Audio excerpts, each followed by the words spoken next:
My goodness, man. We got some vintage Iowa Caitlin Clark in the fourth quarter and overtime tonight, but it wasn't enough.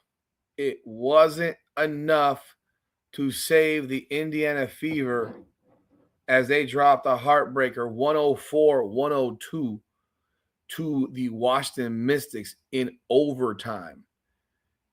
Caitlin Clark went deep into the bag in the fourth quarter and OT, but she couldn't finish it for the Fever, unfortunately. Despite 32 points, 7 3-pointers, I think she had like 19 or 21 in the fourth quarter and overtime combined. She went completely berserk in the fourth quarter. She got them to overtime. But unfortunately, you need teammates to help win games like this. And when it came down to it, her teammates and her head coach were the reason they could not finish this job. And we're going to talk about this thing right now, right here. But hit the intro.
What's going on, everybody? What's going on? Welcome back to another edition of Indiana Fever Unfiltered, powered by Come On Now, the podcast. I am your host, Rudy Rodriguez. Show on, hit that like button, subscribe to the channel, ring the bell, leave your comments, man.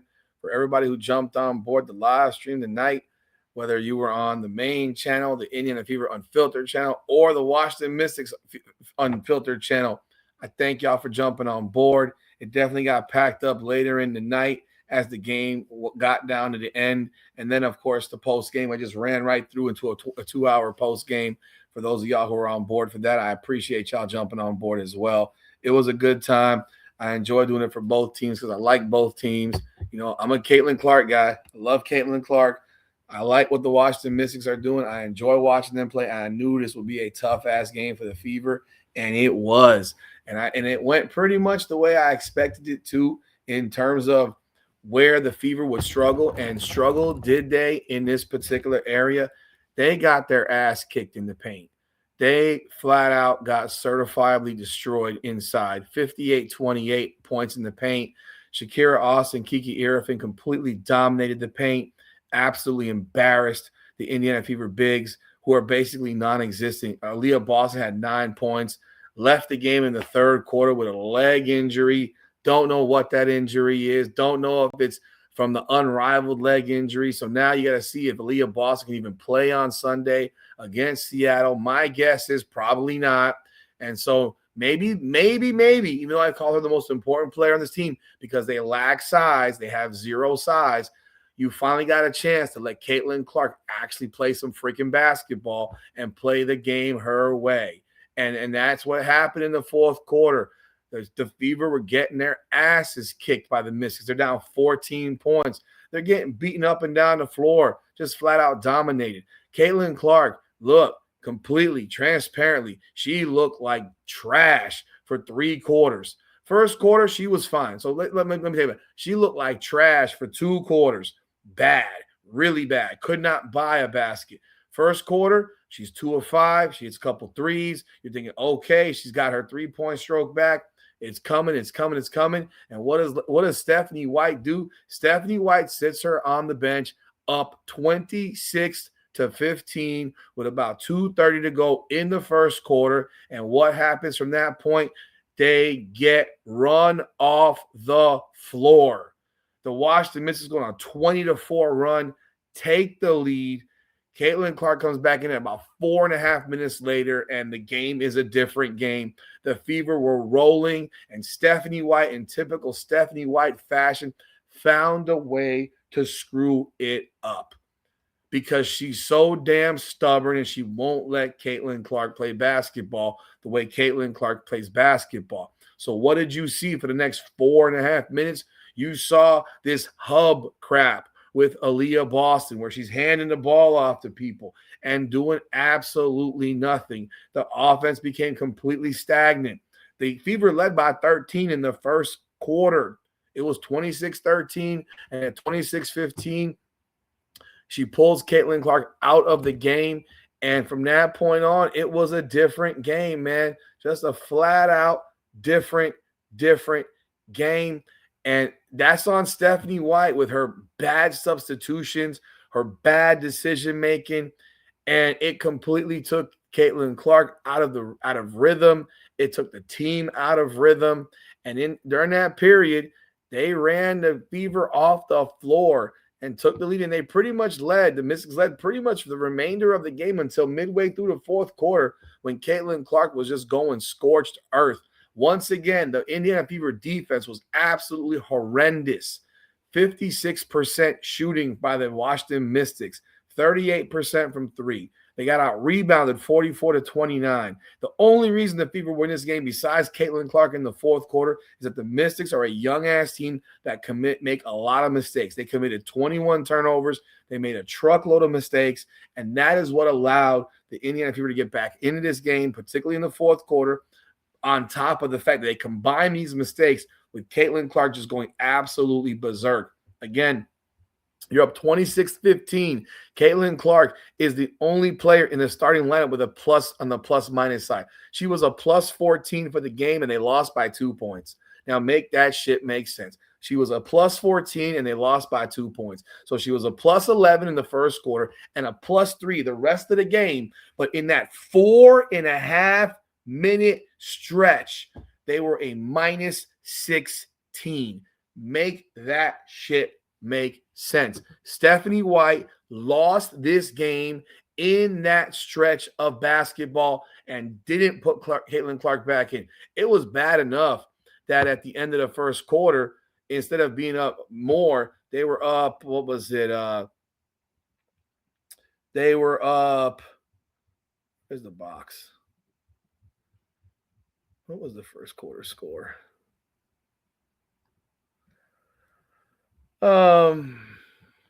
End of one, they were up 28. They were up 28-21, end of one, right? They're up 28-21, end of one. Remember, it was 26-15. So they go 6-2 to finish the quarter, and then they run off what? 30. They got it up. They took a lead of 31-30. So at that point, you're up. It's a 16-4 run, and they got it up to 35-30. So it was a 20-4 run, and there's your ball game right there. That was it. That was the game in a nutshell. That is why they lost this game. And this is Stephanie White doing Stephanie White things. And what it did was it took them completely out of rhythm, and Caitlin Clark lost her rhythm. And look, she struggled incredibly in the second and third quarters. She couldn't make it. She couldn't make a shot. There was a point where Caitlin Clark was 2 of 15, and it didn't matter what it was. And it was weird because she was missing the easier ones now. She was missing the twos. But at the same time, she was never fully going all the way to the rim. She was stopping. Because, look, the Mystics have size. And the way they're running this offense, you got your big center standing 25 feet from the basket in Aaliyah Boston. She's not even a threat around the rim now. It's embarrassing. She's not even a threat. This is a Stephanie White decision to make Aaliyah Boston the hub. Now, at the same time, Kelsey Mitchell, 10 of 25 today. she was off for most of the game. She was 10 of 25 for 24 points. Now, Caitlin Clark, down 14 in the third. It starts turning around, and they make a little bit of a run, and I think they were down 9 going into the fourth quarter. I think there was a 9-point game going into the fourth. Let me see real quick.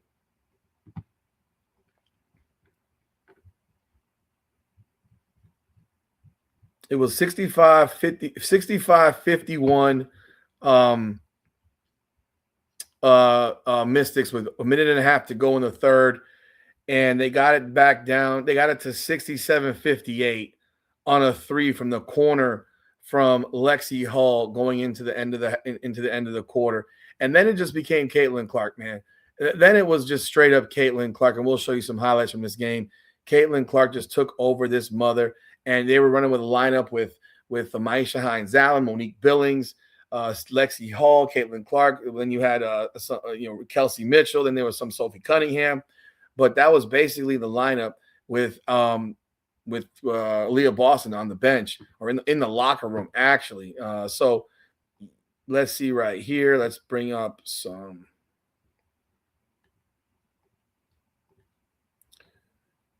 Let's bring up some stuff from online. So here we got, this is where the heater started right here. You get a couple of threes from Caitlin Clark, and it just changes the game right here. Next, let me do it this way because I don't want to have this thing demonetized completely. So here you got Caitlin Clark coming off of 69-58. This is in the fourth quarter with 9 minutes to go in the game. Caitlin Clark comes off, boom, 3, lock and load. That's off of Maisha Hines-Allen's screen. Maisha Hines-Allen comes in. She's a big body girl, and she actually sets real screens. I mean, that was the big thing. She sets real screens. And then you got Caitlin Clark getting the ball again, another screen from Monique Billings. Boom. Now you have a ball game. Now it's 69-64, and the place gets absolutely jacked up. 8:31 to go, and you're watching Caitlin Clark potentially take this bad boy over. Then you got another shot right here. Then it's 69-67. I'm sorry, this one right here. Let's see what they had here. Here's Caitlin Clark. They're down by 2. Let me put the mute on. Caitlin Clark pulls back 3, takes the lead over Kiki Irifin. It's 70-69. I mean, this is the work that Caitlin Clark was doing in the fourth quarter. She went absolutely scorched earth. She hit 5 threes in the fourth quarter, took the game over. And then, of course, you got this one, another one right here where Clark. She gets it into Kelsey Mitchell for a layup. They got the lead back at 76-75. And then right here, it's 83-76. Again, the Washington Mystics, they were down 76-75 and then ran 8 straight points off. This team did not quit. They weren't going to be bullied by the Indiana Fever here. And they played the bully role, came back, took the lead again by 7 points. Like, you thought this game was over with. But they fought back. Here we go. We got Caitlin Clark again. Boom. Maisha Hines-Allen, look at that 30-footer. Boom. Those are the types of 30-footers that are okay. You're in rhythm. You're coming off of a screen. You're coming forward. You're not doing a step back. Boom. Now it's a 4-point game once again. And then you got it here at 80. This was a really bad play. This was a horrible, horrible play by the as you see, the clock is at 38.9. Horrible play by the Mystics. You got Cassandra Prosper has an absolutely wide open Shakira Austin. Jesus Christ, just dumped the ball in the air. Holy Lord. This is where you have a dumb basketball team. This is a young and dumb team. They're going to make mistakes, and it is what it is. And here you got her. What is she waiting on? Either hold the ball. You got 17 seconds on the shot clock. Hold the ball and get fouled, or right here, get her the damn ball. What are you waiting for? Look at the hustle by Maisha Hines-Allen getting back there. That's just terrible ball, bro. That's terrible ball. And here you go up the court. Caitlin Clark finds Kelsey Mitchell. Kelsey Mitchell drills the 3. It's 87-84. It's a 3-point game, man. It's a 3-point game. And so then you come back here, and this is where everyone saw what happened. This is the play right here, 89-86. And mind you, this is also having Kiki Irifin miss a layup on the other end that set this thing up. Kiki Irifin missed the layup on the other end that set this bad boy up. This was actually a really nice play. They ran it from out of bounds. Sophie Cunningham finds Maisha Hines Allen, who's basically they got Caitlin running on a screen around a screen, and handoff, boom. I mean, she hits that shot in Kiki Irfin's face. Like, that's just sick. That's just sick. 89, and you're in overtime, bro. You are in overtime. Caitlin Clark got them there. Unfortunately, the reality is what the reality is. You need teammates to make shots and make plays.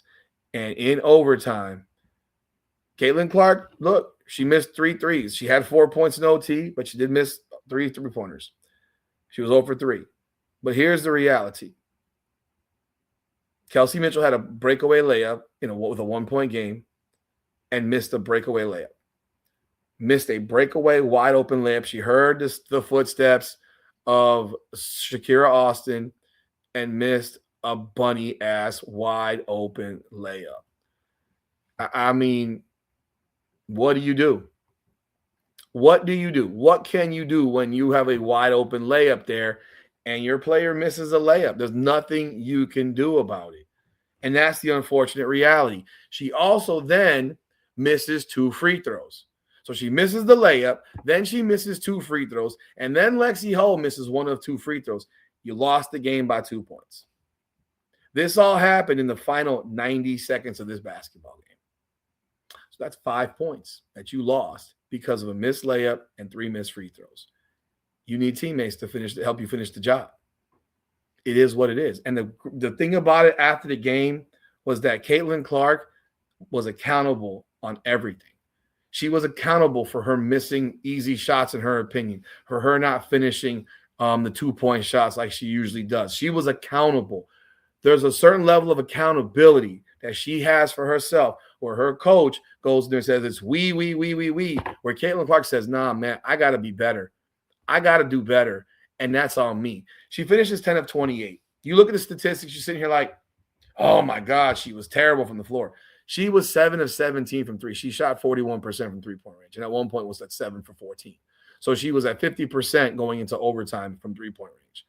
But yeah, she ended up shooting 10 of 28. Unfortunately, she did finish with 32 points. She finished with 8 assists.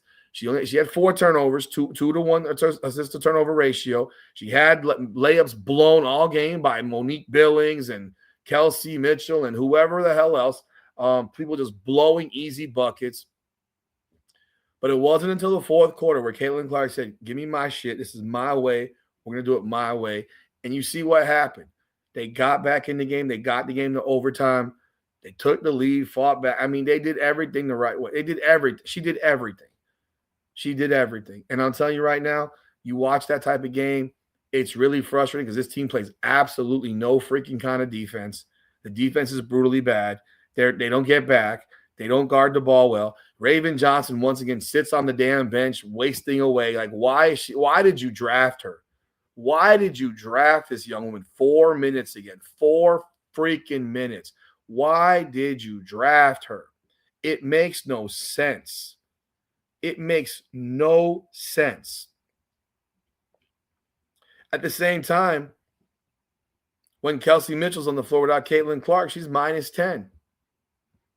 She can't do anything. She's not a leader, man. It's like the things that she does wrong, it's like there's no leading. She does not lead. And it's very, very frustrating to watch.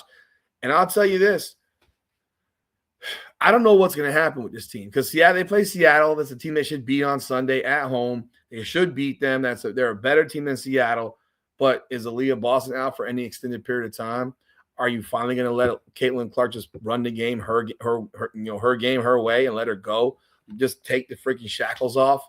Because I can't watch this motion bullshit offense, this stuff that throws her off the ball half the damn time. It just doesn't make any kind of sense. I want to see Caitlin Clark attack the rim more today. I think she was a little bit hesitant going to the rim because of the size down low. And when you got no one to dump the ball off to, you might make mistakes. There's no excuses for it. First 3 quarters, 2 of 15, brutal. She finishes the game 8 of 13. I mean, give credit where it's due. And for the haters that hate on Caitlin Clark that I see all over X and Twitter, yakking. Oh, she did this. You didn't watch the game, bro. And you're not going to sit here and tell me shit. If that's LeBron James goes 2 of 15 but finishes 8 of 13, y'all are sucking LeBron James's dick. And y'all tell me how great LeBron James is, or that's Shea or Wemby or Anthony Edwards or Jokic. You're sucking them off. So stop the cap. Stop the cap, man. She flipping balled out in the fourth quarter. That was some superhero Iowa shit we saw tonight in the fourth quarter and overtime. Unfortunately, she couldn't finish the deal, missing some threes in overtime. But man, she got them there. She got them there, bro.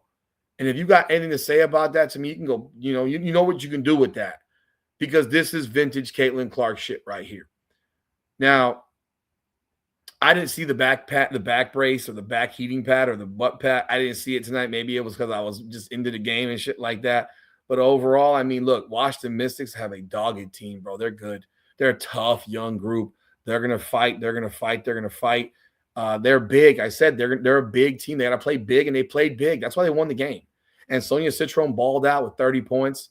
You had 25 out of Irifin, 19 out of freaking Austin, 30 from Citron. You got 13 from Cody McMahon, who started her first game as a rookie and played her ass off, hit a humongous shot in overtime on the 3 from the wing for a 4-point lead. I'm telling you right now, man, it was a heck of a game at the end of the day. The fourth quarter overtime were fun to watch, but really it became fun to watch because Caitlin Clark finally got to play Caitlin Clark basketball. And that's it. And Stephanie White will not give this woman credit in a post-game press conference and say, we came back. No, bitch, that girl took you back. That girl brought you back because without that woman, Caitlin Clark, you would have gotten blown off the fucking court by a damn team filled with rookies and second-year players. You still lost the game, unfortunately, 104-102, but in overtime. But you would have got blown off the floor because that's what was happening. And you're not playing Raven Johnson at all. You're playing Ty Harris. You're doing all this other nonsense. Put Raven Johnson in the game with Caitlin Clark, for Christ's sakes. Let her go. Let her play with her. You need someone to guard somebody. Sonia Citron goes for 30. You don't have your best defensive player guarding Citron. Come on now. What are we doing? What are you doing? You draft her, said she's a top 5 player. She's now played 8 minutes in the last 2 games. 8 minutes? 9 minutes. Get out of here. So, but yo, Caitlin Clark, boom. That's the Caitlin Clark we know. 32-8. Don't look at that overall numbers because at the end of the day, y'all haters are the ones that said she's supposed to make threes. Well, guess what? She shot 41% from 3 tonight. 7 of 17. You said the twos don't matter because when she had 24 and 9 the other day and she did all the work with twos, y'all said she couldn't shoot. And she shot 53% that night. And y'all fools said, oh, well, she was breaking from 3. Oh, well, tonight, she's hitting from 3 and missing the twos. And now y'all go the opposite direction. So you know what I said to all y'all haters? Double middle fingers. Fuck y'all. That's all I got. Y'all let me know y'all thoughts in the comments. Hype the video. Subscribe to the channel. Ring the bell. I appreciate y'all. We'll see you, I guess, maybe Sunday night. I don't know if we're going to do it. I don't know what we're going to do because the game is at 6. So we'll see what happens. But that's all I got. This is Come On Now. This is Indiana Fever Unfiltered, powered by Come On Now, the podcast. Come on now.